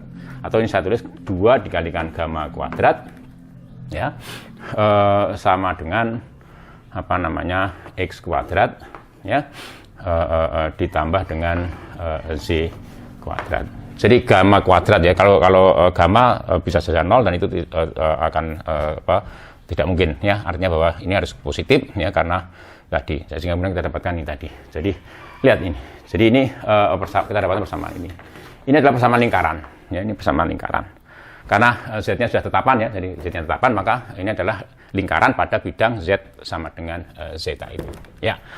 Ya, artinya kalau z itu kita pilih ya, sama dengan z, artinya kita bicara ini tadi. Jadi 2 ya, gamma kuadrat sama dengan x kuadrat plus y kuadrat. Nah, ini garis-garis gaya ya, atau kurva kuadrat integral. Jadi garis-garis gaya medan magnet ini itu berpusat di titik-titik sepanjang kawat berarus itu ya, berupa lingkaran ya, lingkaran-lingkaran konsentris ya, berupa lingkaran konsentris gitu ya. Dan itu kita tahu semua dari kuliah fisika dasar ya. Jadi seperti itu. Nah, jadi nanti tergantung ya, jadi gamma ini ya, jadi x, y, z ya, tergantung titik mana yang akan dilalui oleh itu tadi, oleh garis-garis gaya itu ya. Oke. Jadi kalau kita bicara suatu titik ya, x, y, z, nah kemudian otomatis kita bisa menentukan bahwa garis-garis gaya itu harus titik-titik yang ada di dalam garis-garis gaya yang melalui titik x, y, z itu harus memenuhi persamaan ini ya, jadi persamaan itu. Oke, itu yang bisa kita sampaikan ya, contoh-contoh. Nanti saya rasa juga Anda bisa mengerjakannya ini dengan menggunakan sistem koordinat silinder ya, sistem koordinat silinder ya. Kalau dalam sistem koordinat silinder, maka Anda kemudian bisa menentukan komponen-komponennya ya. Jadi nanti ada komponen-komponen sepanjang rho, kemudian ada komponen itu 0 ya, sepanjang rho itu 0, kemudian ada komponen sepanjang z itu juga 0, yang ada sepanjang ini ya, garis tadi. Oke, saya rasa sampai di sini ya. Terima kasih ya. Assalamualaikum warahmatullahi wabarakatuh.